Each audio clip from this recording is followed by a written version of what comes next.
Woo! Ba ba ba doom down. Woo! Da da da doom down. Ba ba ba da bow. Doop doom. Jigga down. Doom doom. Comics. Hey everyone, and welcome to yet another very special episode of the Comic Box. This time around, we are giving you our review of Suicide Squad. Who are we? That is myself, your friendly neighborhood comic geek, and my buddy Matt, who has never been on the podcast before. So originally this was going to be just a segment at the tail end of the latest episode, but it grew and we kept talking and it was awesome, and I don't want you guys to miss out on any of that, so we're making it its very own episode. So don't worry, you're going to have yet another regular episode of the Comic Box coming your way in just a couple of days, but for now, sit back and enjoy this lengthy edition of Comic Box Reviews. Is that actually a thing? We don't actually have a name for that segment. Anyway, let's get to it. All right. Well, I was going to do that as part of the thing, but that's fine. Bop doom doom dop doo. Topic of the week. You didn't join me at all.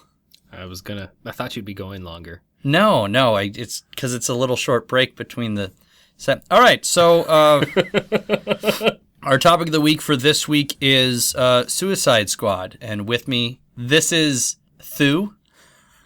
Thu. It's the hip way of saying Matthew.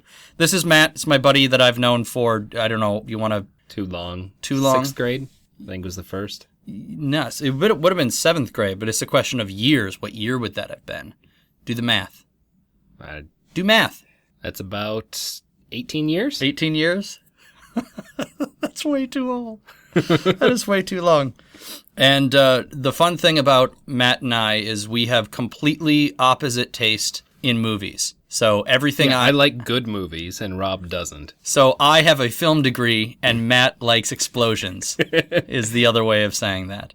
Yeah. But so to introduce you to our audience before we get into Suicide Squad, tell everybody about your geek cred. And you can go back as far as you want. We had talked about this before we started recording, but you can, if you want, you can go all the way back to online gaming, or you can talk about what you're currently into. Well, for online gaming, I started with a real game, unlike these WoW punks that are playing today. No, I started playing on EverQuest. Back in the day when you would grind for 8 hours to get one little yellow bubble, of which you needed 5 to get a level.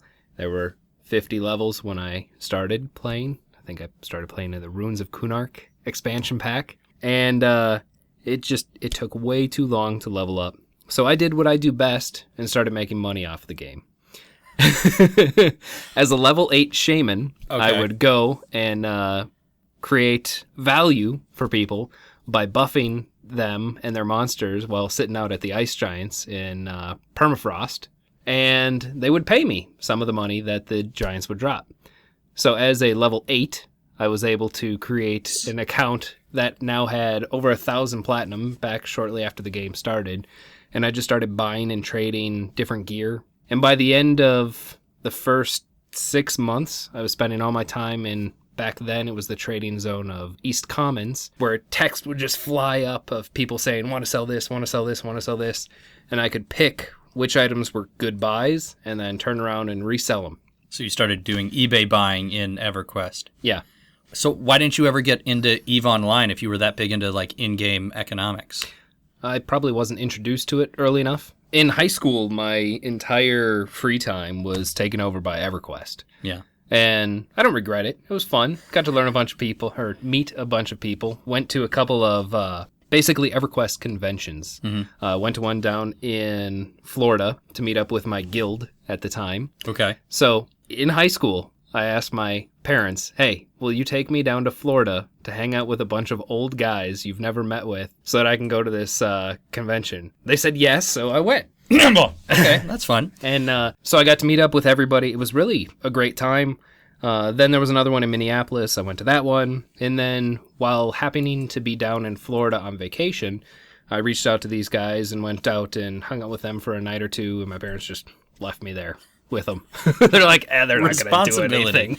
So that was you in high school. That was me in high school. You're no longer in high school. You're an old man now. So I quit EverQuest going into college. Okay. Because a couple of the kids that the people that were older than me that were playing EverQuest went to school down in Florida, and they flunked out 2 years in a row, and it was $60,000 a year for them. Because they were playing too much EverQuest. Because they were playing way too much EverQuest. Okay. So I realized I didn't want to do that. let's get an education. So quit that, went to school, got an engineering degree, and then started playing Kingdom Age on the iPhone. Okay. And then started playing Game of War, and now Mobile Strike.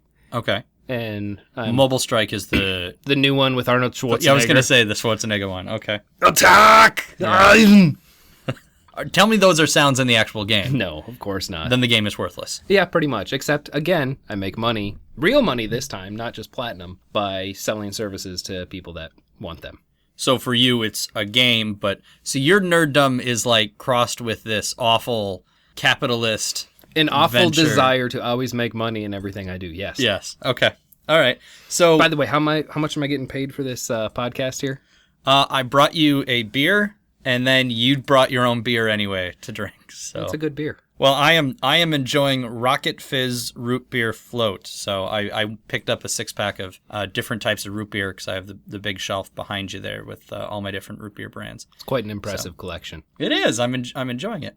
Well, so that is Matt in a nutshell, a large nutshell. A Don't make me pull out an Austin Powers joke. Coconut. Oh boy, Austin Powers. Let's not go there. But the thing that we are here to talk about today is Suicide Squad. So we saw it 2 nights ago? Yep. Right? It wasn't last night. It was Correct. the night before. What were you wanting to see going into it? What were you hoping to see? Let's start there. So I was so excited to see how Jared Leto, who is this great character actor, getting really into it and really letting loose on that, especially after all the crazy things I heard about him doing backstage to all the other characters, because he never really broke out of character in between scenes. Sure. So you were going to go see a Joker movie. Yeah, I was excited to see the character of the Joker and how it was portrayed and how he got pulled into the story, yeah. Because I know you said you haven't seen, like you've seen most of the Marvel movies, I know. Most of them. But you haven't seen Batman v Superman. Did you see Man of Steel? Nope. Okay. You didn't really miss a whole lot. Okay, so you haven't, so this is the first time you've stepped into this new DC Comics cinematic universe now, where all these movies are connected. Since the older, what I thought were fantastic Batman movies, yeah, the Chris Nolan, Christian Bale. Right. So this is totally different. They're trying to do the same thing as Marvel now, and I won't say that one is necessarily following the other. It seems that way because it all kind of started with Iron Man, and then they built it out into the Marvel Cinematic Universe. And then this is what they're calling the DC Extended Universe now. So they actually gave themselves a name for whatever. But the idea is all of these DC movies now are going to be connected. So we had Man of Steel, the first Superman one, then Batman v Superman to introduce us to the new Batman, then Suicide Squad, then... Wait, to introduce us to the new Superman that died in the movie, supposedly? Well, excuse me. So we got introduced, yeah, but he died in at the end of Spoilers, kids. He died. he died. That's the thing we do, by the way. If they aren't expecting spoilers and they're listening to this podcast, I suppose we'll they really say it should now. Be, yeah, seeing movies. I'm first. usually pretty nice about it when I do comic reviews or movies, where I'll say spoilers and I'll do a short countdown, 3, 2, 1, give you a chance to hit pause or skip ahead a few minutes. But yes, this is going to be full of spoilers for all the DC things. So the first Man of Steel, we get introduced to Superman. Is that the one where he gets shot with a bullet and bounces off his eye? No, that was Superman Returns. That was Brandon Routh. Totally different standalone Superman thing. We could get into why all these people are remaking movies that were perfectly fine to begin with, like the Batman series.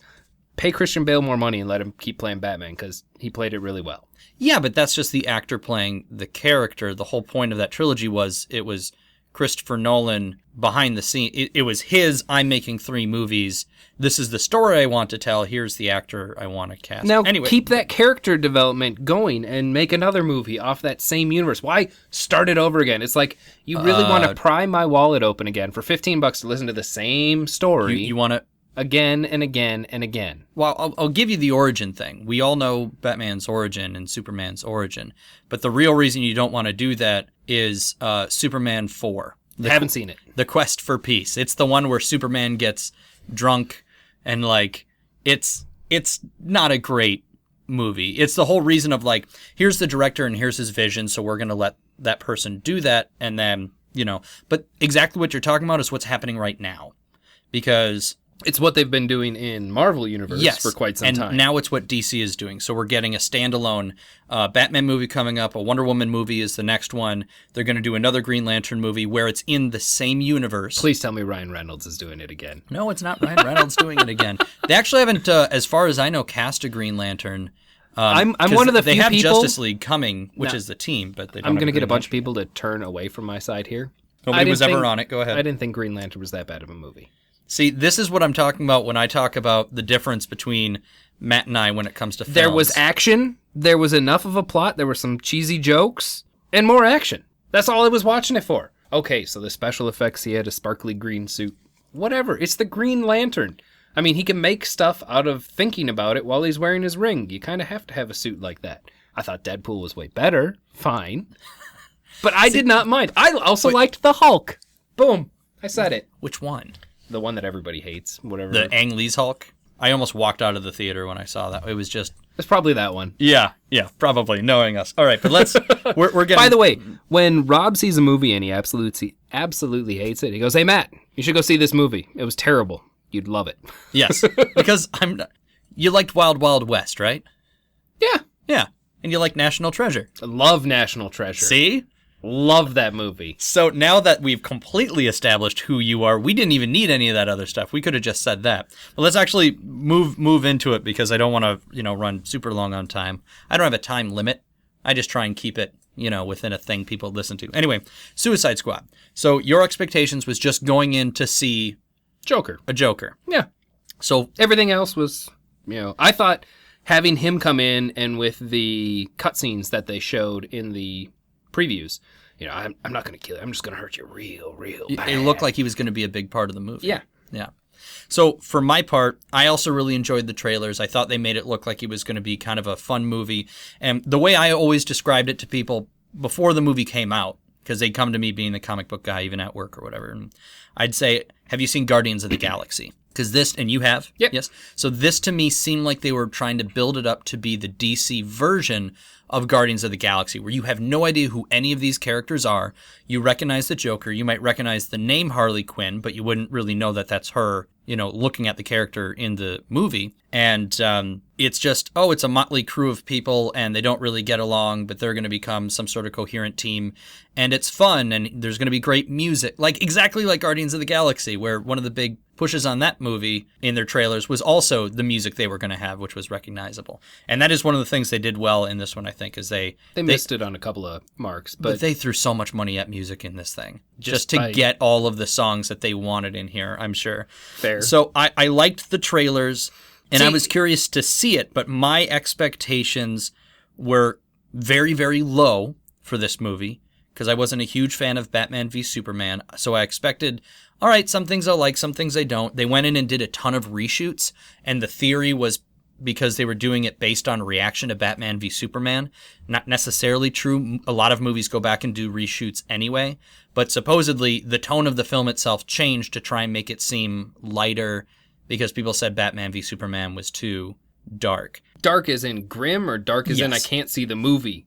Probably a little bit of both, but for the most part, it was like, this is a Superman movie, and there is no joy. There is absolutely no joy. There is no Christopher Reeve, G. Willikers. He's just a sweet guy with powers that wants to help people. The whole movie is just, everybody's depressed, Okay, because if they reshot it to lighten it up physically, so you could actually see the thing. Because that was one of your issues. You want to just start there and just so overall impression. Then I won't even finish with my expectations. No, keep going. I'm sorry. I was just getting a little ahead of myself. They were low. I'm excited. I was expecting a lot of little Easter eggs, and I honestly kind of figured it was, and I was right about this, focus on Harley Quinn and Will Smith, because Will Smith has the billing for the movie. He's sort of the biggest star in the film. Every movie he's in grosses a lot of money. Yeah. So he is a Hollywood star, and then I figured the rest of it would be Harley Quinn to try and establish her because she's such a popular character in comics and obviously the Batman animated series cartoon and video games and everything else. Harley Quinn's always been a fixture since she was introduced in the cartoon. So I was kind of assuming it'd be some sort of Guardians of the Galaxy kind of thing. Okay. So that was low expectations, but hoping for something along those lines. Not what I got. But you just got the most fantastic movie ever, Rob? No. So, overall impressions, and then we'll get into the nitty gritty. Wow. Overall impressions, probably 3 bullet points. Number 1, it's one of the few movies that takes the only good lines in the movie and puts them into the preview, leaving nothing left undiscovered of value in the movie. Mm-hmm. There's a couple of other movies that I could mention that have done similar things with their previews, where basically, if you watch the previews, you basically watched the movie. Yeah. I mean, there was nothing else really there. Number 2, my impression was that it was the Harley Quinn story featuring Batman. I know you disagree with me. You mean featuring Deadshot? Yes, thank you. Featuring Deadshot. It seemed like the story, what there was of it, was really focused around Harley Quinn, which I can get into some of the things that were just odd about that later. But then Deadshot being second. I know you think Deadshot was primary, but that's my impression, is that the story focused more on Harley Quinn than it did on Deadshot. Number 3, the Joker was a bit of a letdown. Okay. Outside of the movie being too dark. I mean, you really couldn't see anything. You thought it was just kind of muddled. Now, it could have been the way we watched it. It could have been our screening or something, but you're saying you read things online where other people had a similar issue where it just looked too dark? Yeah. Okay. Basically, if I'm watching this at home, I don't think I can watch it except in the dead of night, even on a LED TV with brightness turned up to 100. You won't be able to see any of the details. There's no contrast in the movie. It's all just dark. Yes, and that is a thing that I think comes from Zack Snyder's shooting style. He's not the director. This movie was written and directed by David Ayer, guy who I believe wrote Training Day. But Zack Snyder, the guy who did 300 and Watchmen and that sort of thing. Did you ever see Watchmen? Yes. Where the whole movie kind of has... It's sort muddled. Desaturated and very colorized and very stylized. So this movie sort of followed that, and I think... they shouldn't have. I agree. I think they're trying to paint this whole universe as being in tones of gray. And I think, especially with the cast they had in this one, they could have used a little more color. It could have popped a little more. Because they're freaking... Harley Quinn's red and white were like a maroon and beige. Yeah. I mean, it was ridiculous. And like the fact that their title screen is like bright pink and purple, like neon, early 90s Fresh Prince. Like, it felt like a Fresh Prince of Bel-Air color splash. See, I figured it was more of a color splash going back to the old school Adam West Batman days, where he'd punch somebody and then it'd be the big pow coming out. No, it wasn't even close to that, because it was all neon. No, some of those, just in how campy they were. Sure. That's where I was going. All right, so here's what I'm going to do. I got a list. I wrote down a list of things I liked and things I didn't like. Okay. So I figure I'll run down it, jump in when you want. Go for it. So first things I liked. I did like Will Smith. He isn't really the Deadshot of the comic books, and that's not a race thing. It's just his delivery, his sense of humor, and the character's sense of humor. He's too good of a guy. But see, that is kind of part of Deadshot and he was actually a member of the original Suicide Squad when the comic originally came out in the 80s, I think. And I liked it, but I wrote it down as Will Smith as Deadshot as Will Smith, because that's what the character was. Yeah, that makes sense. Is we got Will Smith the assassin, except you only really get to see him shoot one person in the entire movie, because otherwise we would really see him as a very bad person, and we don't. We don't see him as a bad guy who has a soft spot for his kid and, like, doesn't kill women and children. We just see Will Smith, and he takes down one guy we assume is a bad person. And actually, you assume he's not. He's talking to the mob. This guy is supposed to be telling on the mob, and he shoots him while the guy is in police custody going to court to testify. Okay. So maybe I get movies more than you. Maybe you... I was not paying that close attention then. So, but I liked him. Like, it's very much, it's that 90s Will Smith that we all grew up loving, you know, and so that worked for me, even though it's probably not, like, people who are really big Deadshot fans. I'm sure they're saying, this is not really my Deadshot. When I did my podcast with Liam and we were talking about the trailer for Suicide Squad, Liam is a big Deadshot fan, and he's like, Deadshot's sense of humor is very dry, very wry. Like a dad humor? Sure, but just not Will Smith humor. Like, hey, Dad, I'm hungry. Hey, hungry, I'm Dad. So I liked Will Smith as Deadshot. I liked Amanda Waller, the woman who was in charge of the Suicide Squad, the woman who put them together. That was a very accurate depiction of her. It matched very well with her representation in like the Justice League cartoon, where she's like no screwing around. Like in this one, she's just straight up taking people out. Like she's worse than the Squad. And I think they're kind of trying to push that point, is that the woman working for the government who puts together the bad guys is worse than the bad guys, because she's just shooting people just because they're like, these people didn't have clearance, so they can't know this information. But I really liked, not so much that part. That seemed like they were trying to push her a little too far. But in general, I like the government agency woman who's just there saying, we need a way to protect ourselves from superheroes or whatever, from superpowered individuals if they ever go bad. The thing they never talked about is trusting other superhumans who aren't criminals to do anything about it. For them to be like, because they're like, oh, what if the next Superman is bad? But instead of being like, there's Batmans and things out there, like that's really what I wanted, was them to say, yes, there's Batmans and yes, we know about Batman, the Flash. Batman is not a metahuman or a superhuman. He's just a rich kid. Yes, but the whole point is they know about the Flash and they know about these other metahumans in the movie, because she hands at the end, spoilers, Batman, the file that has the Flash in it. The whole point is like they never bring up the fact that they know metahumans exist, and instead of saying we can bring in and train and equip, like police officers, other metahumans, that they're saying, no, we're going to use criminals that we know have certain skills. Well, it's because they can blow their head off without caring. But they don't bring that up. Like, they get into it a little bit. It's like Pirates of the Caribbean. You can always trust a bad guy to do bad things, but you can't trust a good guy to always do good things. Right. And if you have a bad guy with a exploding grain of rice in his neck, he's going to do what's in the best interest of him. Right. And I felt like we got a little bit of that in this movie, but not enough. I felt like the bad guys weren't bad enough. And I'll get into that. No, I have one more point on her. Yeah. So I got a little bit more from her character than that.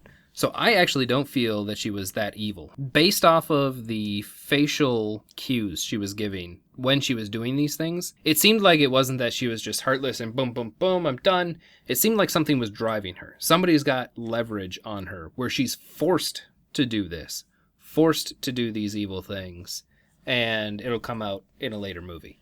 Oh, okay. I did not see that at all.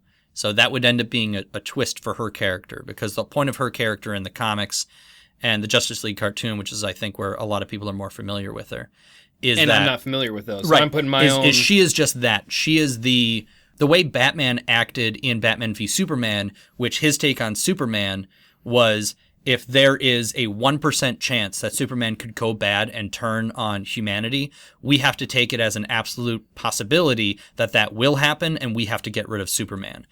Because Superman has a big fight in the first movie that destroys Metropolis, and Bruce Wayne sees it, and he's like, we can't allow this guy to live. Because like the Hulk does in every movie of the Marvels? Yes, which is why in the Marvel movie you have General Thunderbolt Ross, who goes after and says, we can't allow the Hulk to live, simply because he is capable of doing this, and we don't have the kind of controls on a man that we do on nukes. The Hulk is the one thing that can destroy the universe, if you get him pissed off enough, supposedly, according to a post I read on Imager. Well, we can trust that. Well, it's on the internet. It must be true. I have so much stuff to get through. So I liked Amanda Waller. Katana. Meh. I liked that she was there and she was neat, but she had no purpose in this movie. She's the good guy to keep everybody in check. But she wasn't. That's what Rick Flag was there for. I'm just telling you that. He had a smart... I agree with you. He had a smartphone they could take away from him at any time that, controlled everybody's bombs, so there was no reason for a katana. Katana was Hawkeye in the Avengers, where you have Black Widow. I still have 3 arrows. where you see Black Widow, and she seems to have, some point to serve because she's their espionage person or whatever. Hawkeye's just kind of there because you need a partner. So I understand that Katana, they try and use her a lot in the comics and everything. I think part of it was also maybe a diversity thing. Could be. How about we move on, just like the movie did over her character? Fair enough. The attempt at giving lots of backstory to people and the flashbacks. I liked that they tried. I liked that they tried to do it organically. I don't think they succeeded. Like I'm partway through Kevin Smith's review where he says it feels very much like a comic book where we get a scene of this character introducing them, turn the page, next character introducing them, turn the page. And I felt like, that's pretty accurate in how they do it. I like that they tried to do it without giving everybody a huge origin story, but at the same time, they still ended up giving everyone an origin story. And it's I thought it flowed perfectly well from that perspective. But just compared to, say, Guardians of the Galaxy, we get an origin for Peter Quill, for Star-Lord. Which one's at the Peter beginning Quill? of the movie, the main guy. The main human guy? Yes. With the Walkman? Yes. Okay. And then all of the other actors, all the other characters, we hear little bits about them, but we don't need flashbacks to tell us everything.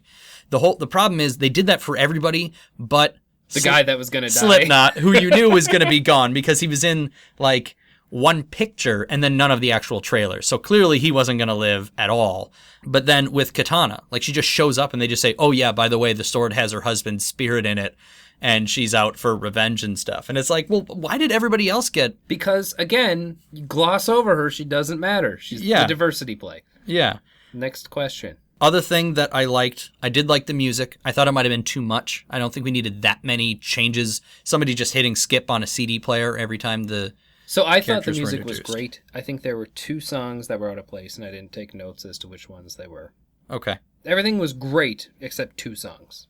2 songs put you off? Yep. I liked the fact that when they were going in and said, you only have one person that can't be killed, and that's the person you need to get out. I liked that. I thought that was going to be Enchantress. I thought they were going to go in to get June, and instead it was Amanda Waller. I liked that, because that explains why they wouldn't just nuke the whole place off the map in order to get rid of the big machine. Because in the end, they got rid of the machine by throwing a bomb at it. That could have been done with, an airstrike or something. So I like the fact that the reason it didn't happen was because Amanda Waller was still there and they needed to get her out. If we're going, it seems like you're going in order of the movie. There's one origin story that I have a problem with. Go. And let's move over to the stuff we didn't like, please. Well, no, that it goes into a point you brought up. I'm done with things I like. Good. The Harley Quinn origin story. Yes, which we got in multiple pieces. And so supposedly she is the doctor of the Joker and somehow gets Stockholm Syndrome for him and ends up helping him out. And then when he takes over the prison, she's like, what are you going to do to me? Are you going to kill me? Oh, I'm not going to kill you. I'm just going to hurt you real, real bad. He loves her, kind of, but in a sick Joker on meth twisted way. And so he's just going to shock her until she is no longer her. And she's just like, oh, I can take it.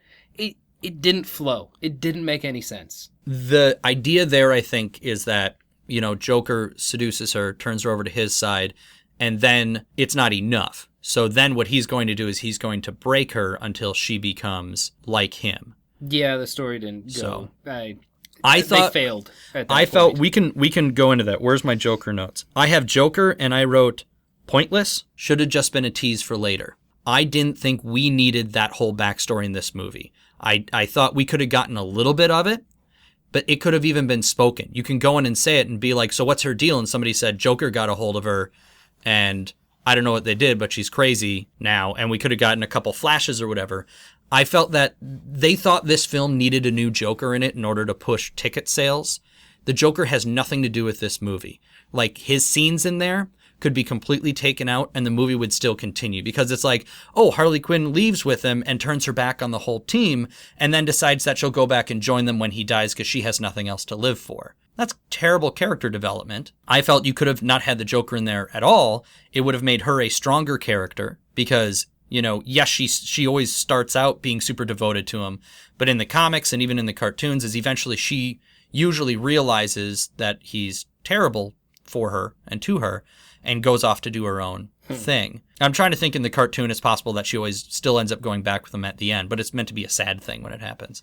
So in this one, they also changed the dynamic where the Joker seems to genuinely care about her. Totally different from both the comics and the cartoon. I don't know if they just didn't want people to get super upset at seeing an abusive relationship or a relationship that abusive. Because she jumps in and he jumps in with her. And so they're playing it off as him really caring for her instead of in the comic where he just thinks it's hilarious. And that makes more sense as a Joker character. Yeah. As far as a move. And I don't know. I love Jared Leto. He was in another one of my favorite movies, Lord of War. That's a Nicolas Cage movie. Yes, it is. All right. Just keep going. Rob's nope, favorite actor. Just keep going. He did a really good job in that movie. And I know he did a lot of internal character development in his head. I just wish I knew more about what he was trying to do, because he just seemed lost. He didn't seem truly evil, like the story of some men just want to watch the world burn. Yeah. That wasn't this Joker. He didn't. Sure. He had his own thing. He would have taken the pile of money in Dark Knight and taken it for himself. Very true. That is an excellent point and an excellent way to describe the difference between the two. Because he was meant to be like the Russian mob boss kind of guy, but I agree. It felt like they were trying to portray as there's a lot going on behind the scenes, which is fine for the Joker. Like, it's cool that you have no idea what he's going to do next, but in this one I felt like it wasn't really that surprise. There wasn't anything he did that seemed, he was off his rocker, obviously, but yeah. So I felt save the Joker for later, like tease him, give us a little bit of a tease, but the trailers for this film almost made it seem like their job was going to be going after the Joker. That's what I thought it was. Which would have been great. And knowing that Slipknot was going to die from the trailers even, I was hoping that we would see them do one job, fail, and then actually get sent on a second one, like a second task. So speaking of that, Katana, Enchantress was another thing that I put on there. Missed opportunity, in my opinion. Like, you could have done a lot more cooler stuff. They basically said she's like Nightcrawler, and then she also likes to dance.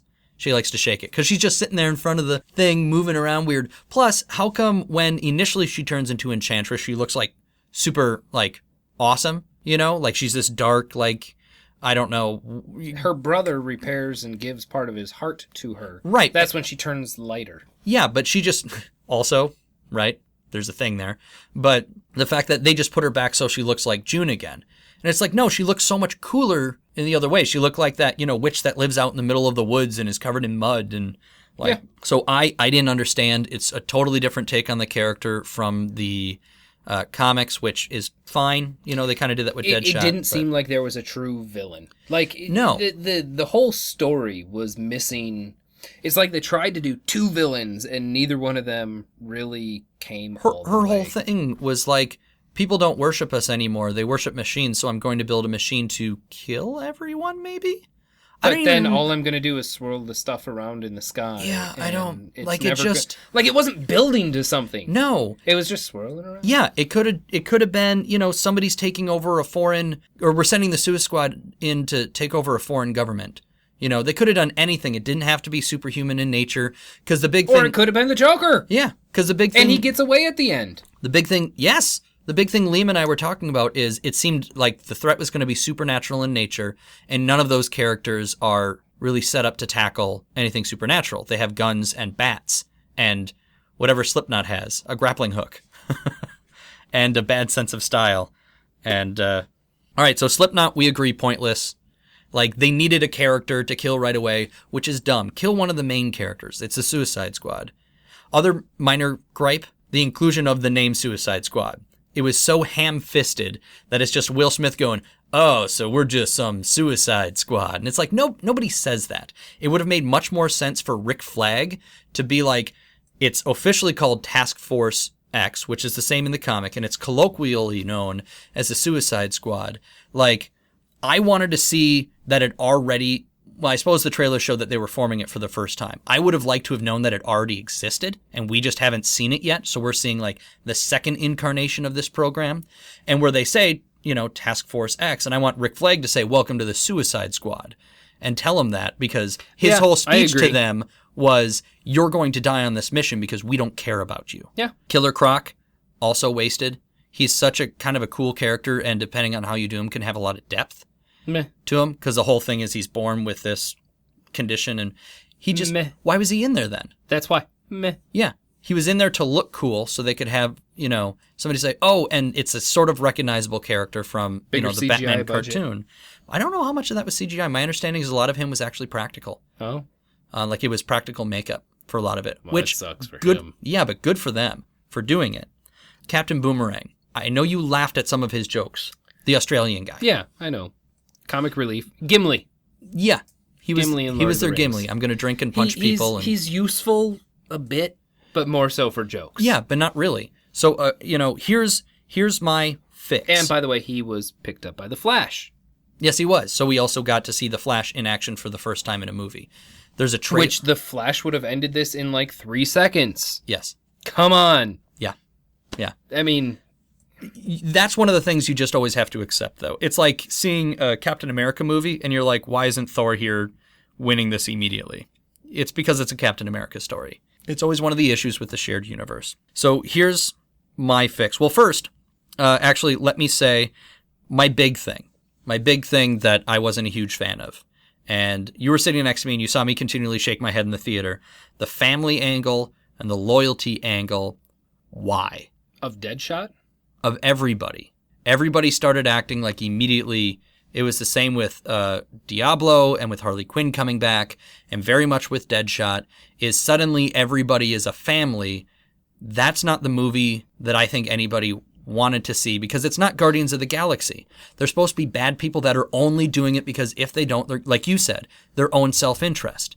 So Harley Quinn coming back made no sense. It didn't make sense at all that they decided they needed to be helping one another. Like when Deadshot is constantly the guy pointing everybody back at Rick Flag, they're going for Flag. We need to save his life. Which also didn't make sense because they had already saved hadn't they saved the chick by that time? Amanda Waller? Yeah.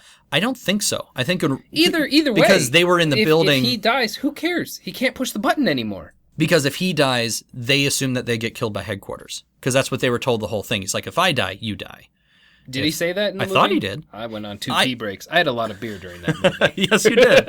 Yes, you did. Which also made it more enjoyable. I imagine it probably did, yeah. So for me, none of that fit. Do you ever watch How It Should Have Ended? The videos? Oh, yeah. So the guy named Daniel, who does How It Should Have Ended, I watched his review, and I love the way he said it. He didn't like it because it felt like they're bad guys. They should be doing bad guy stuff. The only people... More than Harley Quinn breaking one window. To steal a purse. That's it. That's all. And the explanation as to why we're bad guys. Yeah. So they had... For them to continually reiterate that they're bad guys meant they weren't doing enough to show us that they were bad guys. You know, why was every single person that they were killing the eyeball things? Which, by the way, the only time we see one of those created is Enchantress, like, kissing them. So does that mean she made out with, like, hundreds of guys? Yeah. And girls? Dude, she's been put away for, like, years. For 5,000 years. I guess the Enchantress, yeah. I mean, she was at a undiscovered Aztec or something pyramid that this archaeologist went in. So she hasn't had action in, like, 6,000 years. So here's my fix to this movie. What would have made this a really, I feel, much more effective film? 1, smaller team. If it does well, you can always expand the team in later movies, kill off some people. Number 2. So first, have a smaller team to start with or immediately lose some of those characters. Not just one guy nobody even recognizes. It's the Suicide Squad. Boomerang guy could have gone away. You know, secondly, bad people, make them be bad people. They were all super nice to one another right away, like they were begrudgingly doing the mission, and Diablo's like, I'm not fighting, which, fine, I guess. I didn't need any of that backstory in here. It's nice that they were trying to give everybody their character moments, because that's very hard to do in an ensemble, but it's especially hard to do when your ensemble is 15 people. It wasn't that big. It was 8, 7, 6, somewhere in there. I'm hyperbole. I'm just saying, it felt way too big. Give me 5, give me 4, like if it's a small covert team or something that are supposed to go, obviously not in this case, but those sorts of missions. It also seemed odd that it was like, by the way, this thing is happening, so we're scrambling right now to put the team together. I have one question. Why was Harley Quinn in it? She's not a metahuman. She's a crazy person that happens to be the Joker's. Deadshot is also not a metahuman. Slipknot was also not a metahuman. Okay, but Deadshot never misses. What is Harley Quinn's power? Okay, she's a bad ass. And she can beat up these metahumans with a baseball bat. That's one of my other issues, yeah. Come on. What is her point being there? You're going after this witch who has this big thing created in the sky, and you're going to get some chick with a baseball bat. Love her character. Think she's neat. What's the point of her being in this movie? So here's one of the things that I heard, and I think it was the Hizzy review as well, talking about it as a video game. They put the team together like a party in an MMO. You have your sniper in Deadshot. You have your tank in Killer Croc. You have your DPS, who is Diablo with the fire. He's area effect. I don't know, dude. I don't play I played that. EQ, man. He's AoE. Okay. He's your But mage. I'm just He's saying, your mage. I think that's how they were trying to round out a team. Okay, what is she? Ticket sales. I'm not kidding. She's Ticket the sales. monk. She's the monk. She pulls them in. There you go. She's ticket sales, and we all know. She pulls in the mobs. Except instead of mobs meaning NPC, they mean mobs of people in the theater. Yeah. So which is fair because she's gorgeous. I was gonna say, and then for eye candy, which like. When she says that she needs to do more cardio, that really bothered me. I guess it makes sense if she were in jail for years or something, stuck in a little cell like that. I thought she was. But didn't seem like it. Seemed like she'd only been in there a little bit. Because then the Joker's coming to get her. Yeah. But if he could just blow out the wall of the prison, I have to assume she was only there for a short period of time. If he could do that this is at any also time and after cares the about city her. got halfway destroyed. Yeah. But it's just and I'm assuming people got pulled off their normal job to go help rebuild the city. Sure, but her character is normally very acrobatic. And we got a little bit of like the MMA flipping around people kind of thing, but not much. And then she's running around in the high-heeled shoes, which makes sense in terms of she's kind of insane, and ditzy in that sense as well. But like when I saw the costume, and I know they're basing it off of the New 52, which I won't get into for your sake. Just that's kind of the way she looks in the comics right now. Okay. Instead of what she looked like in the cartoon. Which is old school Joker. I mean, she is a court jester type thing. Red and white. Yeah, the motley. With the bells on the feet and the sort of bells coming off the head. Yeah. And we did get to see that for a second.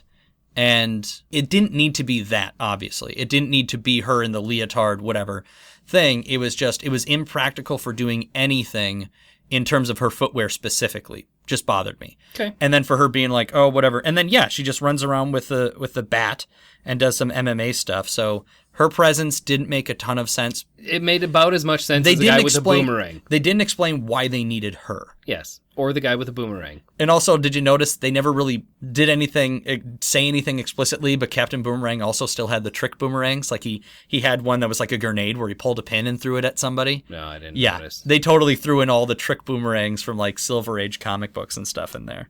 Soldiers just randomly pop in and out. Like he has his team, and then for a while he has no team, and they all get killed, and then he has a team again, and then he has an underwater team, and then they have a team again at the end. So it seems odd that they just sort of go and... They're Navy SEALs, man. They're like the Knight. That's it. So but my fix would be bad guys doing bad things, smaller team, and just a better target. Or make the team make sense. So give them a role of their target.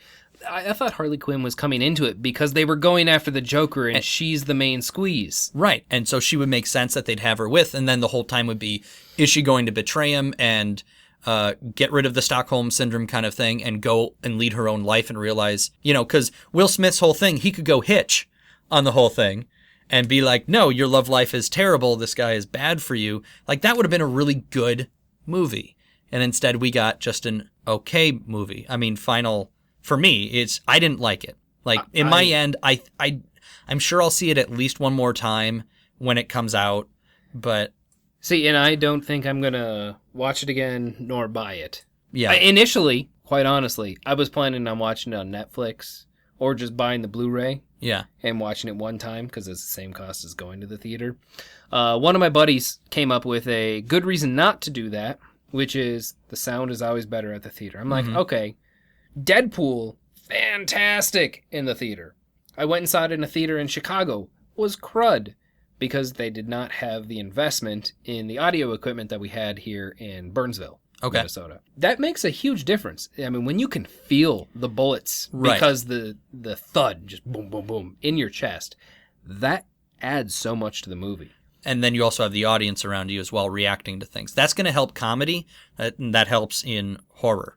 Is you have people reacting around you. So or that's why too. Yeah. That, and then you asked me, hey, you have a really cruddy opinion on movies. I'd love to have you on my podcast. I mean, you know how to stroke my ego. Yes, I do. So I had to go see it.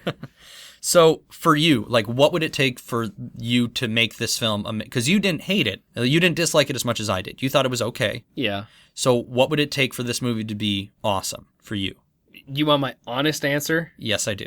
So, number one, have the bad guy make sense. I mean, have it be the Joker or take him out. Do that. And Harley Quinn topless. I mean, that alone would have done it. But knowing if it was even PG-13, would you just... There's topless parts in PG-13 movies. I guess. Okay. If it's brief. Yeah. And tasteful. But that'd be it. Just those two things, and it would have been in a... So one thing, I was trying to keep it clean earlier. The few things I like in movies, and I'm talking dumb movies. Yeah. Or superhero movies. Yeah. Action. Yeah. Violence. Yeah. And boobs. Okay. You give me those three things, I'm a happy camper. I'm pretty easy to please. And you felt like you didn't get enough of whatever. No. Well, I will, and I totally didn't say this. I did like the Deadshot scene where he jumps up on top of the car and he's taking people out left and right. Give me one of those moments for everybody in this movie.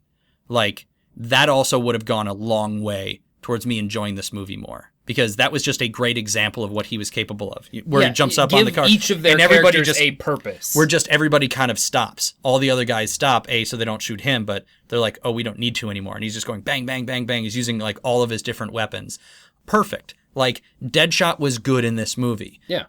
Except that he could have been a little badder Except of a person. The story was more focused on Harley. The story itself, the evolution with her and the Joker, it was They did keep Harley. coming back to it a lot more than they needed to. That's why I say it was the Harley Quinn movie.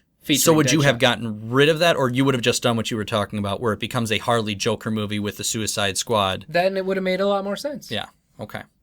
So this was your first time seeing Ben Affleck Batman. Will you go see a Ben Affleck Batman movie? Sure. He's fine. I mean, he was only in it for a minute. I suppose. Yeah. That's true. And I couldn't even see it was Ben Affleck. Okay. Now, granted, I don't hate Ben Affleck. Yeah. But so doesn't bother you that he punches Harley Quinn underwater? No, that was actually pretty funny. And then he kisses By her, the way, right? Like in which was so weird. Like that was a bit odd. Watched a couple of YouTube videos. Apparently, Margot Robbie learned to hold her breath for up to 5 minutes to shoot that scene completely underwater. Wow. And it was initially a minute-long scene, uncut. And then they cut it down to like 15 seconds. So she's like, they can't even tell I was holding my breath. Yeah. Well, I got that. And Jared Leto said that too, but he's Jared Leto. So my understanding is he is a bit full of himself. Because he said there was enough Joker footage cut to make its own movie. Which makes sense. Yeah, but that just probably means that he went nuts on set and they just kept filming it. You know what I mean? And his character left more. There's a lot to be desired in the current edition of the Joker. Yeah, so we'll have to see how they evolve him, or if they stick to their guns, which part of me kind of wants them to do, because if that's your version of the Joker, okay, now stick to that version of the Joker and don't... Show me where he's crazy. Yeah, but don't cave to fan reaction and outside change of his laugh. Because he put a lot of research into the laugh, too. The I can't even do it. I'm sorry. You can cut that. But no, his laugh, apparently he walked around the streets of Vancouver and just randomly laughed and figured out what people were reacting the most to. Like, what is wrong with that guy? And that was the laugh that he ended up with. Okay, cool. So I'm sure I don't have my watch on me. I'm sure we've been going for quite some time. Final thoughts. Suicide Squad. See it at home. See it so you know what people are talking about, but I wouldn't pay the $10 to $15 to go see it at a theater. I'm going to agree.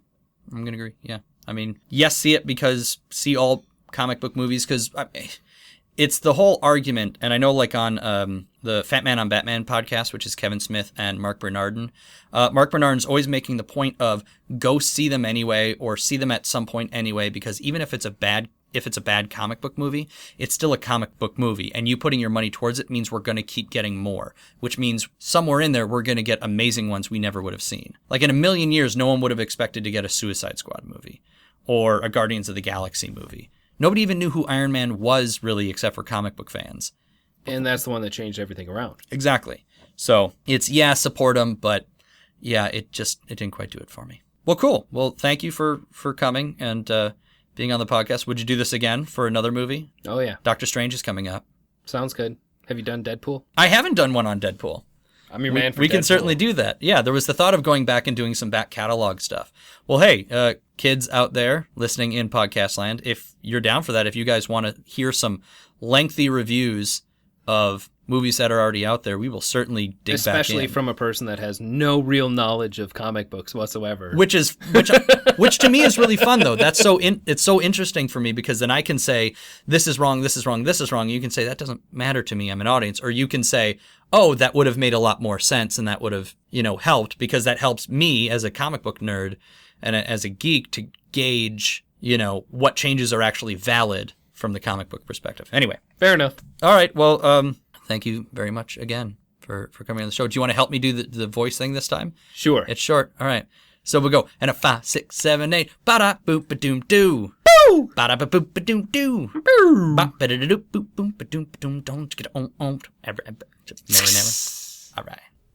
And there we go. I hope you guys enjoyed it. I hope you like this format. I think this might be the way I'm going to go, where anytime we have a new movie come out, I'm going to try and bring a guest on, and we'll do a whole episode that's just us reviewing that movie or that TV show, I guess. If we're do like Luke Cage, maybe we'll do one big episode reviewing the whole season, that sort of thing. But as always, let me know if this is what you guys like. If you'd rather this still be an hour-long thing just tagged on to the end of a normal episode, I am more than happy to do that for you guys. You can find me on Twitter at Knowby, that is at KNOWBY, or you can shoot me an email at thecomicboxpodcast@gmail.com.